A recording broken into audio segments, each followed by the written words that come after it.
우리 시간에 오신 여러분들 위해 하나님의 특별한 은혜, 축복이 함께하기를 주님의 이름으로 축원합니다. 우리 앞뒤 좌우에 있는 분들 따뜻한 사랑의 마음으로 인사를 나눕니다. 주님의 이름으로 사랑하고 축복합니다.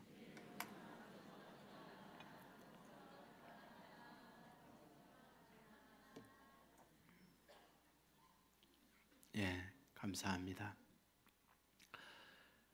미국의 코넬 대학에서 매달 순위를 가지고 행복도를 조사 연구한 글이 있어요. 그러니까 올림픽에 가면 금메달, 은메달, 동메달을 따게 됩니다.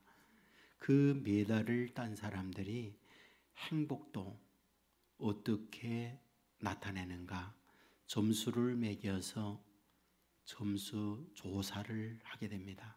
단연 금메달이 가장 높은 점수를 얻게 되죠. 근데 은메달과 동메달을 탔을 때 순서적으로 보면 행복도가 은메달이 많을 거다, 이런 생각을 갖게 되는데 예상과는 다른 결과를 낳았습니다. 도리어 은메달 탄 사람은 작고 동메달 딴 사람이 더 높았어요.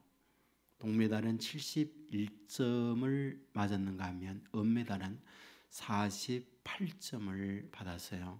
그렇다면 왜 메달 순서에 따라 행복도가 나타나는 것이 아니라 이런 결과를 낳았을까? 이것을 살펴봤더니 은메달을 취득한 분은 내가 조금만 잘했으면 금메달을 따는데 너무 아쉽다, 너무 큰 손해를 입었다, 이런 마음 때문에 행복도가 낮았다는 거예요.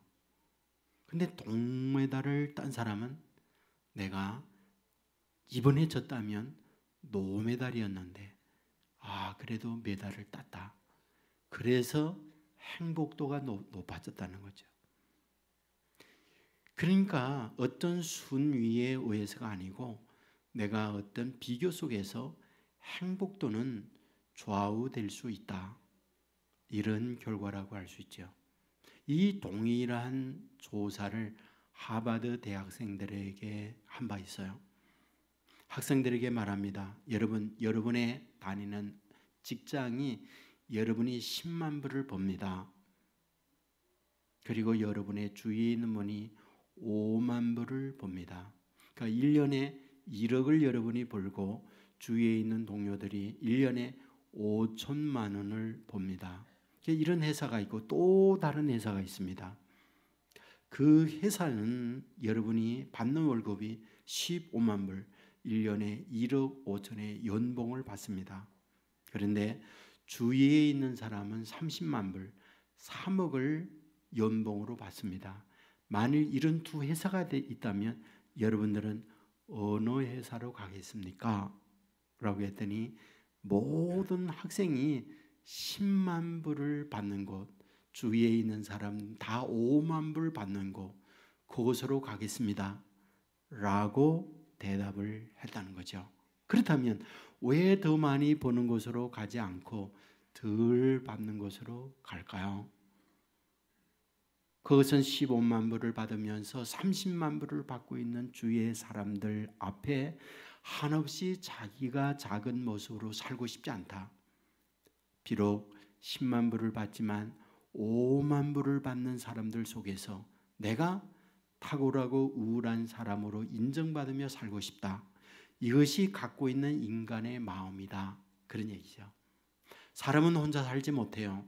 더불어 삽니다. 더불어 사는 것은 비교를 할 수밖에 없어요. 나와 너를 비교하게 되는 거죠. 오늘 우리가 살고 있는 삶의 현실 어떨까요? 여러분, 확실한 게 있어요. 잘 삽니다.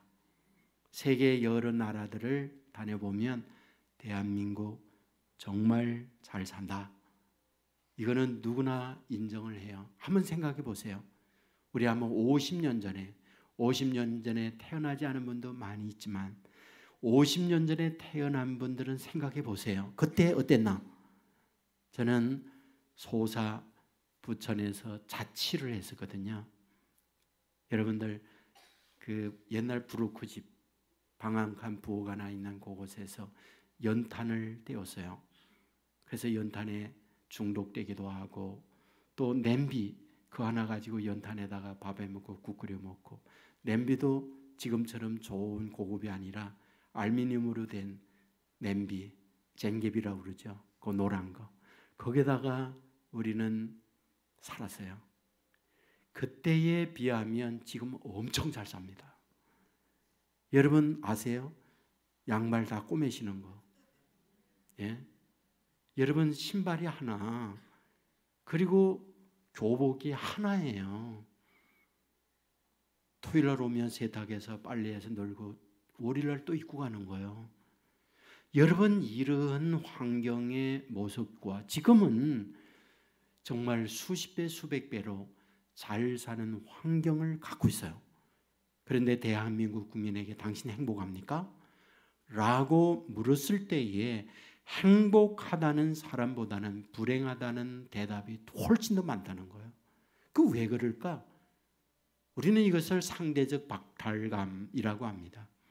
나는 이만큼 잘 사는데 네가 더 나보다 잘 사는 거예요. 그래서 여기에 박탈된 마음으로 늘 행복이 없는 어쩌면 우울함 이 속에서 사는 것이 오늘 우리 삶의 현주소다 그런 얘기입니다. 바로 이러한 저와 여러분에게 성경 하나님은 어떻게 우리에게 말씀하기를 원할까 하는 거죠. 여러분 본문 26절은 이렇게 시작합니다. 형제들아 너희를 부르심을 보라. 육체를 따라 지혜로운 자가 많지 아니하며 능한 자가 많지 아니하며 문불 좋은 자가 많지 아니하도다. 이렇게 기록해요. 여러분 여기 형제들아 라고 할 때 그 형제들은 누구인가요? 바울이 편지를 보내고 있는 사람들 고린도 교인입니다. 그러니까 고린도 교인들을 향하여 형제들아 이렇게 시작을 하죠. 그런데 교회 안에 있는 성도들을 보았더니 뭐하다? 육체를 따라 지혜로운 자가 많지 아니하고 능력 있는 자가 많지 아니하고 문불 좋은 자가 많지 아니하다 이렇게 말하고 있어요. 여기에 지혜 뭡니까? 당시의 지혜는 교육이었어요. 소피아라고 하는 이 단어는 당시 철학을 통하여 여러 가지 교육을 받는 수준 이것을 지혜로운 자 이렇게 얘기했어요. 여기에 또 능력 있는 자 세상의 권력과 높이 있는 그런 사람을 얘기해요. 문불 좋다. 그것은 공부와 또한 가문이 좋은 이런 뜻이에요. 그런데 교회 안에 있는 성도들을 보았더니 뭐하다? 그들은 지혜가 없어요. 능력이 없어요. 문벌이 좋지 아니하다. 이것이 지금 바울이 고린도 교인들을 향하여 말하고 있는 거예요. 여러분에게 늘 말씀을 드렸지만은 고린도라고 하는 지정학적 환경에 대한 말씀을 많이 드렸어요. 저는 실제 고린도에 가 보았는데요. 이 고린도가 호리병처럼 생겼어요. 그러니까 땅이 육지에서 붙어 있는데 붙어 있는 그곳은 병목처럼 아주 좁아요. 여기 바다에서 저기 바다까지 거리가 6km 남짓 돼요. 그리고 여기에 이렇게 한 바퀴 빙 땅 바다로 나가 있는 반도 이와 같은 땅을 돌아가려 하면은 길이가 400km가 넘어요. 그러니까 당시 운하가 없었어요. 지금은 스위즈 운하나 파나마 운하나 고린도 운하 해서 세계 3대 운하라고 얘기하잖아요. 그러니까 운하가 없을 때의 사람들은 어땠을까? 배 항해하는 그 배를 이 바다에서 육지로 끌어올립니다. 그리고 거기에 나무, 통나무를 쭉 깔아서 사람들이 그걸 끌고 저 바다로 6km를 끌고 가서 저 바다로 옮겨요. 이것이 바울이 고린도 교회에 편지할 때의 그 당시의 상황이었어요. 이런 구조를 가지고 있다 뭐하죠? 이런 일을 하는 사장이 있다. 이런 사업을 하는 기업인이 있다 이 말이죠. 여기에 이것을 관리하기 위하여 직원들을 뽑고 근로하는 노동자들을 관리하는 회사나 운용하는 구조가 되어 있다. 이것을 말하죠. 여러분, 그러므로 말미암아 고린도 사람들은 이것을 통해서 엄청난 부를 축적합니다. 여러분, 울산에 가면 자동차가 있고 조선이 있고 화학이 있고, 그래서 우리나라에 단위적으로 잘 사는 도시, 그러면 울산이라고 말하잖아요. 마찬가지로 고린도라고 하는 지역이 당시 그런 산업 구조를 가지고 있어요.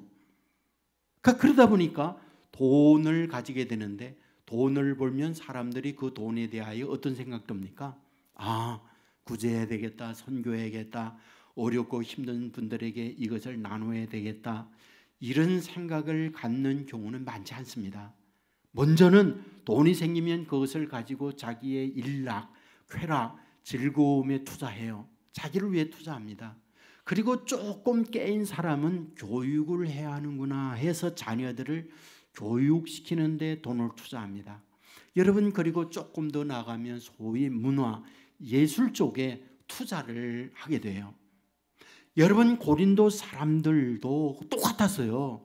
아이들 자녀 교육시키고 지혜가 있고 능력 있는 사람으로 키워냅니다. 동시에 이들에게 있어서는 많은 철학적 소양을 키워냈어요. 여러분, 그리스 철학 가운데 디오게네스라는 사람이 있어요. 고린도 사람이에요. 알렉산더 대왕이 이 철학자를 만나기 위하여 고린도까지 방문합니다. 그러니까 고린도라고 하는 것은 이러한 철학과 예술이 꽃 피우는 동네가 이곳이었어요. 자, 그런데 정작 교회 밖에 있는 사람들은 이런 곳에 자기의 수준을 높이고 있는데, 교회에 들어온 성도들을 보았더니 그 성도들이 어떻다?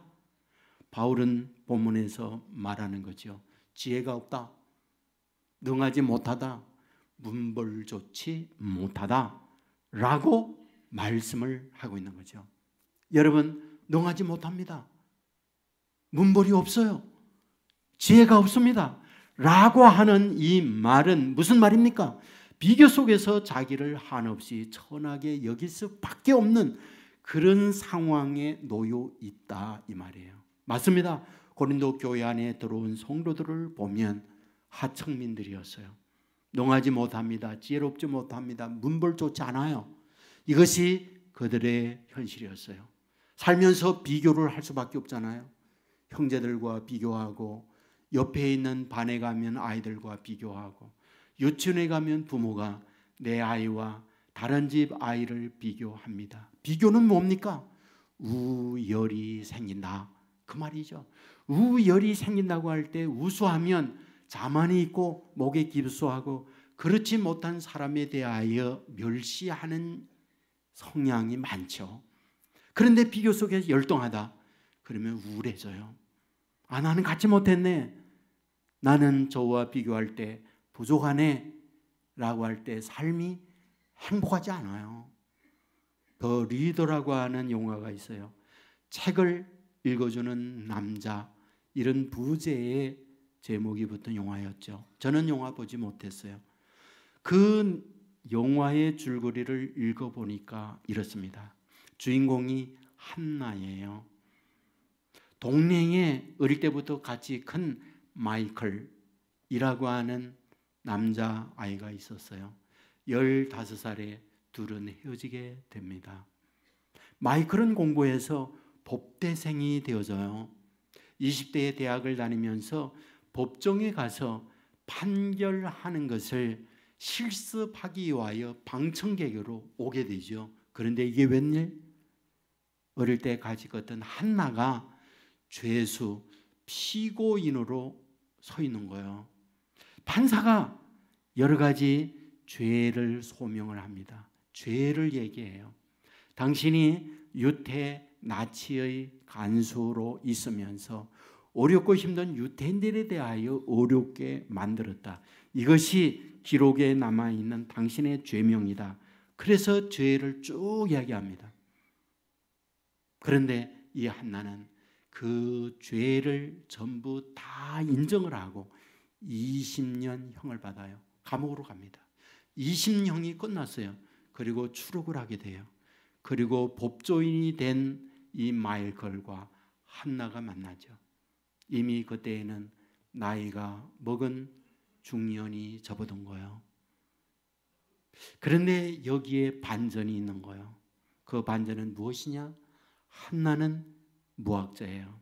한나는 문맹자예요. 한나는 글을 쓸 수도 글을 읽을 줄도 몰라요. 그러면 유태인에 대하여 그 좋지 아니한 여러 가지 보고를 쓴 것은 다른 사람이 썼어요. 한나가 작성한 게 아니에요. 그런데 작성한 그들이 한나에게 죄의 누명을 세워서 내가 그런 죄인으로 몬 거예요. 법정에 섰을 때 나는 난 놓고 기억자들을 모르는 문맹자입니다 라고 하면서 자기의 죄를 소명하고 죄 없다라고 충분히 반론을 할 수 있지만 그는 그러지 않았어요. 왜? 자존심 때문에. 남들에게 글 읽을 줄 모르는 사람이라는 걸 보이고 싶지 않았어요. 창피스러우니까. 그리고 그 죄의 누명을 쓰고 20년을 삽니다. 마이클이 한나를 만났을 때 이렇게 묻습니다. 그래 감옥에서 무엇을 깨우쳤느냐? 마이클은 그 사실을 몰라요. 그 한나가 죄의 누명을 쓰고 감옥에 갇힌 걸 몰라요. 그러니까 죄 20년의 형벌을 받으면서 깨우친 게 뭐냐 물었을 때 한나는 이렇게 말합니다. 그를 깨우쳤지. 그를 깨우쳤지. 그 말에 마이클은 화가 났어요. 왜? 20년 동안 죄의 형벌을 받으면서 내 죄에 대하여 잘못을 뉘우치고 바른 사람이 되기를 원했으나 겨우 깨친 것이 그리야? 그리고는 한나와 등을 돌리고 돌았습니다. 한나는 마이클로 하여금 이런 냉담, 이런 모습을 보면서 자기의 인생이 무너지는 거죠. 나는 평생 글을 읽지 못하여 20년 동안 감옥에 갇히면서 글을 깨우치고 그래도 나도 글을 읽을 수 있어. 이런 긍지를 가지고 내가 나왔구만. 너는 나를 이렇게 짓밟니? 자기의 인생이 무너지게 되죠. 그리고 스스로 자기의 삶을 마감하는 걸로 영화는 끝나죠. 여러분, 이 영화 속에서 우리에게 주는 메시지가 있잖아요. 비교 속에서 내가 열등하다는 것은 그의 인생을 포성으로 묶는 아픔이에요. 저와 여러분의 삶에 혼자 못 살아요. 더불어 삽니다. 때로는 넘사벽이라는 것에 걸려요. 넘을 수 없는 4차원의 벽이라는 말이잖아요. 집안도 좋지 않아요. 실력도 없어요. 그러므로 나는 늘 벽 앞에 무너지는 인생을 살 때에 그는 참 슬퍼요. 인생이 행복하지 않아요. 폴폿이라는 사람이 있어요. 캄보디아의 공산주의자였습니다. 캄보디아에 가보면 킬링필더의 현장을 볼 수 있습니다. 여러분, 당시 캄보디아인이 800만, 당시 죽은 사람이 200만에서 300만이라고 그래요. 4명 중에 1명은 폴폿에 의해 죽었어요. 어떤 사람이 죽었느냐? 손이 부드러운 사람 죽었어요. 안경 쓴 사람 죽었어요. 그리고 얼굴 하얀 사람 죽었어요. 그리고 학력이 좀 높은 사람 죽었어요. 돈 많은 사람 죽었어요. 왜 폴폿은 그랬을까? 폴폿 안에 상처가 많아요. 농민을 통하여 바닥에 있는 사람들로 하여금 이 나라를 잘 살게 해야겠다. 그래서는 앞에 있는 사람들 다 끌어내려서 다 그들을 죽였어요. 여러분, 상처라고 하는 것, 비교 속에서 상대보다 못하다는 마음을 가질 때 여기에 악마가 들어가요. 악마가 들어갑니다. 그래서 완전히 악마로 인생을 바꿉니다. 지난주 여러분에게 말씀을 들을 때 사울이 그랬잖아요. 골리앗을 죽인 다윗이 이스라엘 여인들로 하여금 다윗이 죽인 자 만만, 사울이 죽인 자 천천이라는 노랫말을 들었을 때 사울은 38년 동안 그 말에 포로가 되어 다윗을 죽이고자 행복은 고사하고 여기에 묶인 인생을 살아갔다는 말씀을 드렸잖아요. 여러분, 우리도 또 가둘 수 있어요. 여러분, 이렇게 살아가는 건 하나님이 원치 않습니다. 이렇게 인생 비참하게 살아가는 것 우리 하나님 슬퍼해요. 그렇다면 어떻게 우리를 하기를 원합니까? 본문 27절에 이렇게 기록하죠.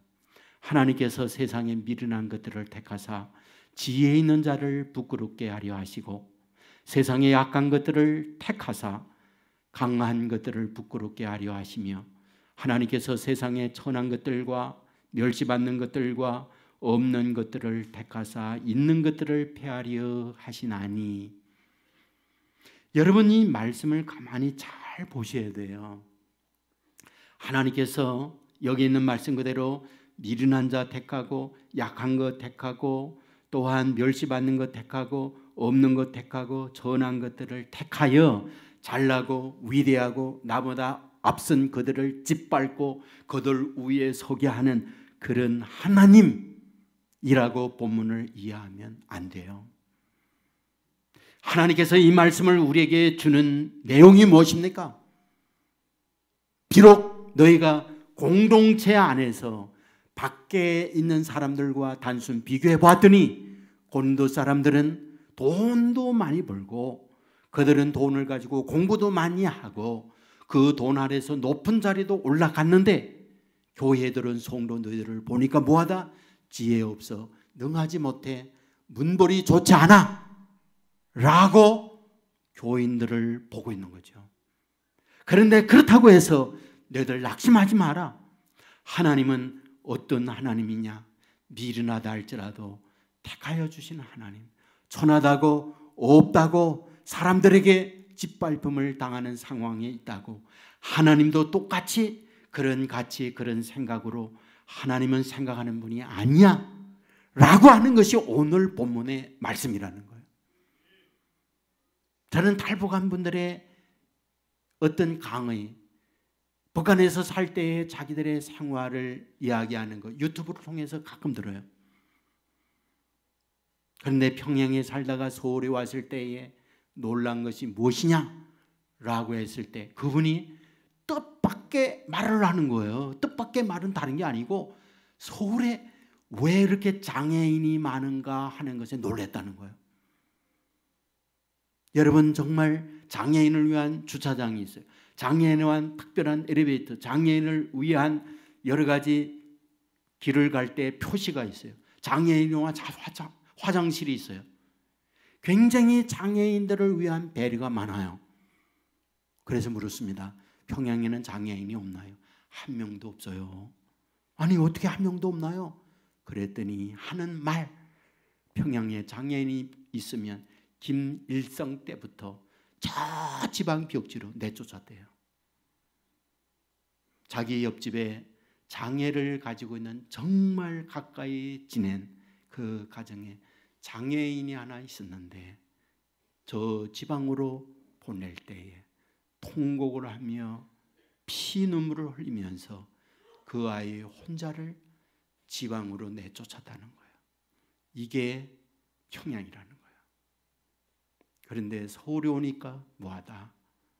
형편없는 장애를 가지고 있는 아픔에 있는 사람들도 똑같이 살도록 건강한 사람들이 배려해 주는 모습을 볼 때 자기는 그렇게 감동이 되었다고 그 얘기를 하는 거예요. 우리 하나님은 어떤 분일까요? 세상은 단순히 비교 속에서 우열을 정하고 있어요. 그런데 하나님은 이렇게 말해요. 지혜가 없어? 능하지 못해? 문물이 좋지 못해? 그래도 나는 네가 좋아. 그래도 나는 너를 사랑해. 이것이 하나님께서 저와 여러분을 향하여 주시는 말씀이다. 믿으시기를 주의 이름으로 축원합니다. 우리가 잘 알고 있는 에베소서 2장 10절에 보면 이렇게 기록하죠. 우리는 그가 만드신 바라 그리스도 예수 안에 선한 일을 위하여 지으심을 받은 자니. 우리가 누구냐? 하나님이 만드신 바다. 왜? 그리스도 예수 안에서 선한 일을 위하여 하나님이 지으신 바되니. 여기에 말하는 지으신 바, 만드신 바, 이 말의 의미가 무엇인지 아세요? 하나님이 특별하게 하나님의 전능한 기술적 능력을 가지고 너를 만들어서 기계로 찍어낸 복사본이 아니야. 내가 원본이야. 유일하게 너 하나밖에 없어. 이것이 여기에서 말씀하는 바예요. 저와 여러분은 유일해요. 저와 여러분은 세상에 단 하나밖에 없어요. 전에 있었는데 내가 있는 것도 아니고 앞으로 있을 그 누구가 오늘 내가 또 있는 거 아니에요. 유일하게 인류가 시작돼 인류가 끝나는 그 시간까지 유일하게 여러분 딱 하나예요. 너무 존귀하게 하나님이 저와 여러분을 빚어주셨다는 게 성경이에요. 창세기 1장에 보면 하나님께서 사람을 만드실 때 하나님을 어떻게 만드십니까? 하나님이 자기 형상고 자기 형상대로 사람을 창조하시고 하나님이 그들에게 복을 주시며 하나님이 그들에게 이르시되 생육하고 번성하여 땅에 충만하라. 땅을 정복하라. 바다의 물고기와 하늘의 새와 땅에 움직이는 모든 생물을 다스리라. 여러분, 하나님이 저와 여러분을 만들 때 하나님의 형상을 따라 지었다. 왜 지었느냐? 복주기 위하여 지었다. 어떤 복이냐? 여러분, 하늘에 있는 것, 새와 땅에 기는 것, 바다의 물고기, 이 모든 것을 너로 하여금 다스려가기 위하여 너를 지었다. 이것이 성경의 기록이에요. 여러분, 하나님께서 사람을 만들 때 복주기 위하여 어떤 복 말입니까? 통치나 다스림은 누구의 영역입니까? 본래 하나님의 영역입니다. 그 하나님의 영역을 하나님의 형상을 따라 지음받은 저와 여러분에게 위임해 주셨다. 내가 내 일을 대신 맡았다오 라고 그 일을 맡겨주셨다는 거예요. 여러분 믿으시기를 주의 이름으로 축원합니다. 여러분, 창세기 1장 31절에 잘 알죠. 하나님이 지으신 모든 것을 보시니 보시기에 쉼이 좋았더라. 여러분, 이 말씀의 의미 알잖아요. 창조된 모든 것을 하나 만드시고 나서 하나님이 보시기에 좋았더라, 보시기에 좋았더라 말씀합니다. 그런데 사람을 만드시고 나서는 보시기에 심히 좋았더라. 저와 여러분을 만들고 최후의 최고로 만든 작품이어서 보시기에 심히 좋았더라. 저와 여러분을 하나님의 최고의 작품으로 만들었다 이 말이에요. 믿으시기를 주의 이름으로 축원합니다. 모나리자라고 하는 그림 아십니까? 모르는 분 없죠? 예, 모나리자라고 하는 그림이 있어요. 누가 그렸나요? 예, 레오나르도 다빈치가 그렸잖아요. 예, 다빈치 그러면 어떤 인물인가요? 어마어마한 세계의 거장이잖아요. 근데 제가 가서 보니까 입술을 약간 루즈를 바르면 좋겠어. 그러면 빛날 것 같아. 그래서 제가 모나리자의 그 그림에다가 루즈를 이렇게 칠해줬어요. 근데 눈썹이 조금 진하면 좋을 것 같아. 그래서 진한 거 아이라인 하는 걸로 다 칠해줬어요. 화장을 좀 받으면 좋을 것 같아. 그래서 얼굴에 파운데이션을 제가 발랐어요. 어떻게 됩니까? 모나리자 망치는 거죠. 망치는 거.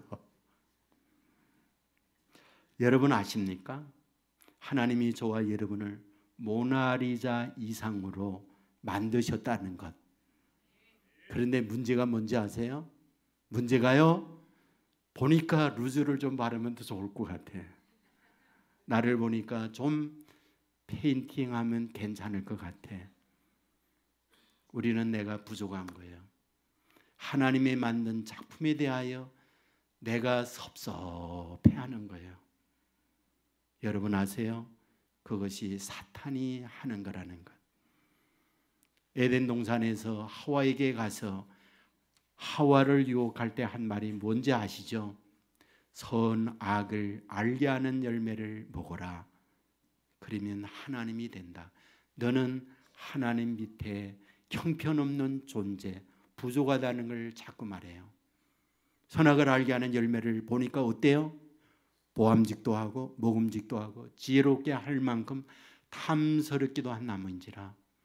자기의 부족을 그 열매를 통하여 뭐하다? 채울 수 있겠다라는 거예요. 그래서 열매를 먹습니다. 채워졌습니까? 오히려 비극이 찾아온 거죠. 오늘 이걸 우리는 알아야 돼요. 여러분, 사탄은 오늘 저와 여러분에게 여전히 이 방법을 쓰고 있다는 거 아십니까? 너 부족해. 이걸 채워. 너 이것만 채우면 돼. 끝없는 목마름으로 우리의 부족을 채워서 너와 나 비교 속에서 우울한 나를 만들고자 하는 이것이 병적 우리의 현실이에요. 사탄은 이것을 통해서 오늘 저와 여러분 여전히 포로로 묶고 있다고 하는 거예요. 말씀했잖아요. 조금 잘나면 내가 자만해요. 사람들 무시합니다. 비교 속에서 열등해요. 우울이 찾아와요. 내 인생 행복하지 않아요. 여러분, 바울은 본문에서 뭘 말합니까? 30절을 읽어보면 너희는 하나님으로부터 나서 그리스도 예수 안에 있고 예수는 하나님으로부터 나와서 우리에게 지혜와 의로움과 거룩함과 구원함이 되셨으니 내가 누구냐? 하나님께로 나왔다. 고린도 교인 여러분, 여러분이 비유 속에서 보면 지혜롭지 못해요. 능하지 못해요. 문벌이 좋지 못해요. 그러나 여러분은 하나님께로 났어요. 이것이 바울이 고린도 교회에 보내는 말씀이에요. 하나님께로 났다는 뜻이 무엇인지 여러분 아십니까? 예수 그리스도를 믿었다는 말이요, 예수 그리스도가 여러분 안에 있다는 것인데, 예수 그리스도는 하나님께로 나와서 지혜와 의로움과 거룩함과 구원이 있는 분이에요. 그분이 여러분 안에 있을 때 그분으로 인하여 지혜와 의로움과 거룩함과 구원이 가득한 여러분이 됩니다라는 것이 지금 고린도 교인들을 향하여 주시는 말씀이에요. 믿으시기를 주의 이름으로 축원합니다. 여러분, 바울은 고린도 후서에서 또 다른 말을 해요. 우리는 질그릇이에요. 그러나 그 질그릇에 보배가 담겼습니다. 고린도 교인들에게 그 얘기합니다. 여러분, 우리는 그릇 잘 알고 있어요. 밥이 담기면 밥그릇, 국이 담기면 국그릇. 그런데 그곳에 어떤 이들은 담배 꽁초로 담배를 비비는 잿더리로 이용하는 사람들도 있어요. 똑같은 그릇을 그렇게 쓸 수 있어요. 어떤 분은 거기다가 다른 쓰레기를 담을 수 있어요. 바로 그 당기는 것에 의하여 그 그릇은 결정되는 거예요. 우리가 질그릇이지만은 그것에 보배로운 주님이 담길 때 너희들은 누구냐? 보배로운 존재가 되어진다. 이거를 얘기해요. 여러분, 주님께서 오셔서 우리들에게 끊임없이 하고자 하는 게 무엇입니까? 바로 이 부분을 말씀하려고 하는 거잖아요. 끊임없이 주의 백성된 저와 여러분에게 이 부분을 말씀하려고 하는 거잖아요. 너희가 비교 속에서 질그릇이야. 너희가 비교 속에서 보면 학벌이 없어, 문벌이 없어, 능하지 못해, 지혜가 없어. 하지만 걱정하지 마라. 너희가 예수를 믿는다는 것은 하나님께로 났다는 것이고 예수 그리스도의 능하신 분이 너희 안에 거한다는 것이고 그 안에 거하는 주님으로 인하여 너희는 뭐하다? 존귀한 자가 되어졌어. 이것이 고린도 교회에 말씀하려고 하는 바울의 안타까운 말씀이에요. 믿으시기를 주님의 이름으로 축원합니다. 권정생이라고 하는 분이 계세요. 아동 문학가입니다. 이분이 강아지 똥이라고 하는 동화를 썼어요. 그 내용을 여러분에게 소개합니다. 어느 날 강아지가 동네에 돌아다니다가 똥을 쌌어요. 김이 모락모락 올랐죠. 참새가 지나가다가 에이 똥 더러워 그러고 갔어요. 그러니 달구 지나가다가 달구지에서 흙이 강아지 똥 옆에 떨어졌어요. 그 흙이 강아지 똥을 보면서 에이 더러워, 내가 얼마나 더러우면 개똥이라고 하겠니? 그래서 강아지 똥을 흉을 봅니다. 강아지 똥은 우울해서요. 참새도 더럽다고 코를 막고 가고, 그리고 흙이 떨어져서 옆에서 내가 얼마나 더러우면 개똥이라고 하겠니? 이렇게 하니까 강아지 똥은 너무 우울해요. 그런데 우울해 있는 강아지 똥을 보면서 흙이 위로하면서 하는 말이 있죠. 그래도 걱정하지 마. 내가 알기로는 하나님께서 지으신 것 중에 쓸모없는 건 하나도 없어. 그러므로 너도 쓸모는 꼭 있을 거야. 이렇게 말을 하죠. 봄날이 왔어요. 새싹이 무릉무릉 피어오릅니다. 강아지 똥 바로 옆에 민들레 싹이 올라왔어요. 그때 민들레가 강아지 똥에게 이야기하지요. 나는 내가 있어서 좋아. 나는 혼자 내가 살아갈 수 없거든. 내가 나에게 영양을 줘야 자랄 수 있고, 내가 나에게 영양을 줘야 꽃을 피울 수 있거든. 강아지 똥은 굉장히 위로를 얻게 돼요. 나도 너에게 필요한 존재가 될 수 있다는 것. 나도 쓸모없는 존재가 아니라 냄새나고 코막고 다 지나가는 그런 존재가 아니라 너에게 필요한 존재가 될 수 있다고 하는 것. 비가 내렸어요. 2, 3일 동안 내리는 비에 강아지 똥은 다 풀어져서 땅으로 스며들었죠. 그리고는 그것이 영양가가 돼서 그 민들레를 자라게 하고 꽃을 피웠다. 이게 동화예요. 자, 그런데 문제는 이유입니다. 권정생이라고 하는 분이 누구냐는 거예요. 그의 아버지 어머님은 가난한 노동자로 저 일본에 끌려가서 죽을 고생하다가 거기에서 태어난 사람이 권정생이에요. 해방이 되면서 어린 시절 어머니의 고향이 경북 청송입니다. 거리로 옵니다. 살기 어려워요. 아무 터전도 없어요. 결국 그는 어릴 때부터 떠돌이 생활을 하게 됩니다. 나무도배에서 시장에 가서 팔고 고구마 한두 개 가지고 구워서 여기 다니면서 고구마도 팔고, 그리고 돈 벌 수 있는 곳에 가면 돈 버는 일을 하면서 힘들게 하루하루를 살아요. 그랬던 그가 25살 때 폐결핵을 앓습니다. 피를 토하고 죽을 것 같은 상황에 놓이게 되죠. 그는 안동으로 오게 돼요. 시골 조그만 교회에 한 방이 하나 있었어요. 거기서 폐결핵을 앓으면서 종치는 일을 이분이 합니다. 여러분, 지금은 종이 다 사라졌지만 옛날에는 시골에 다 종이 있었어요. 여러분, 저도 종 엄청 많이 친 거 여러분 모르실 거예요. 여러분, 처음에 치는 종을 초종이라고 그러고요. 두 번째 치는 종을 재종이라고 그래요. 초종과 재종이 다르다는 거 전혀 모를 거예요. 종치기만 알죠. 초종은요, 쉬지 않고 땡글랑 땡글랑 땡글랑 치는 거예요. 재종은요, 땡글랑 땡글랑 쉬다가 한 2, 3초 쉬었다가 그다음에 땡글랑 땡글랑 쳐요. 그걸 재종이라고 그래요.